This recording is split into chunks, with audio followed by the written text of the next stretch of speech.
صوت قاوم. هنا لبنان العربي، صوت الجماهير الشعبية.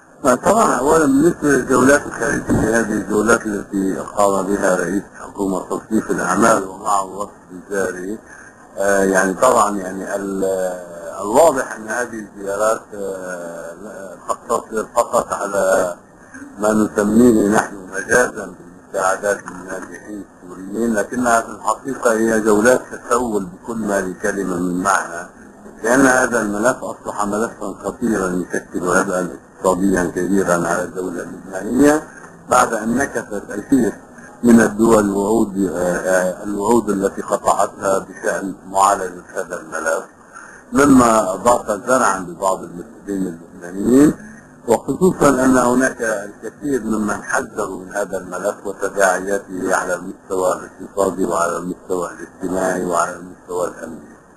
لكن مع الاسف الشديد يبدو ان الامور لم تتغير، لان في هذه الجوله لم يتحقق شيء، لم يتحقق اي شيء على الاطلاق. اما المعلن الثاني في هذه الزياره كان الحديث عن المصرانين المخصوصين في تركيا او من قبل الجماعات المسلحه السوريه والاعلامي اللبناني من فريق سكاي نيوز. اعتقد ان قطر ممكن ان تلعب دورا ما في هذا السياق بالتعاون مع الدوله التركيه، حيث ان الدولتان لا تزالان على حلف في هذه القضيه وفي كثير من القضايا السياسيه. اما بشان انعكاس هذه الجوله على الملفات الداخليه اللبنانيه، لا اعتقد ان قطر الان تمثل بعدا يعني في الداخل اللبناني او تمثل تاثيرا ما في الداخل اللبناني، خصوصا ان رئيس الوزراء تصنيف الاعمال السيد نجيب ميقاتي يبدو ان الفيتو السعودي يلاحقه وربما ايضا يشكل له هاجسا كبيرا.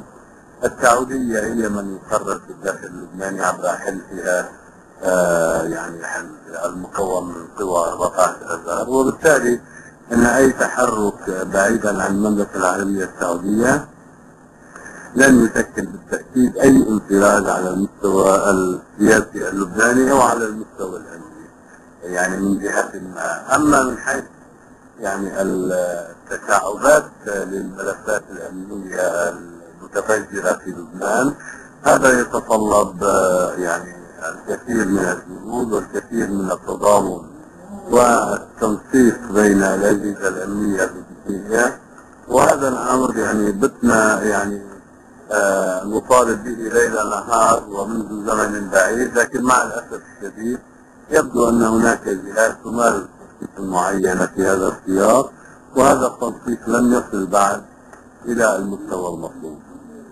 نعم.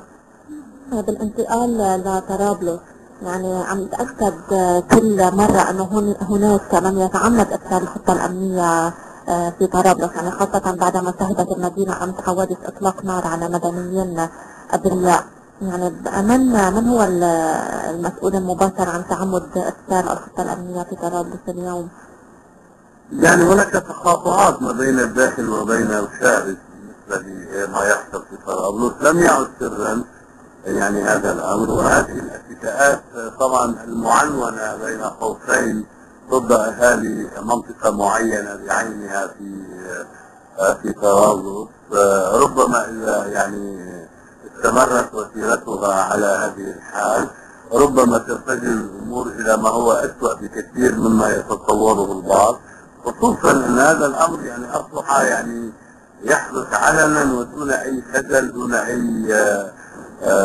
دون اي راجع، لا من قوى امنيه ولا من ممثلين لقوى اسلاميه او يعني اصحاب مراتب سياديه على المستوى الديني، وكانها هذه الجماعات المسلحه اصبحت يعني هي التي تقول وهي التي تنفذ في منطقه طرابلس.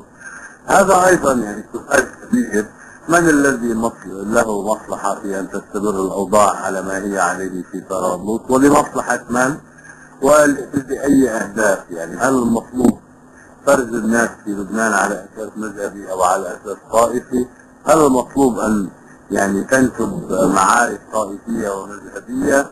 طيب ولا ما معنى أن تستمر هذه الأمور دون أن يكون هناك أصوات مستنكرة تكون بمستوى الاعتداءات التي تحدث ليل نهار كل يوم كل يوم كل يوم؟ أنا أعتقد أن صبر الأهالي في المنطقة التي يعتدى عليها وصبرهم على الحصار المفروض عليهم منذ فترة سوف لن يبقى إلى ما لا نهاية، وبالتالي يحق لهم حينئذ أن يضعوا الرأي العام أمام مسؤولياتهم. صوت قاوم.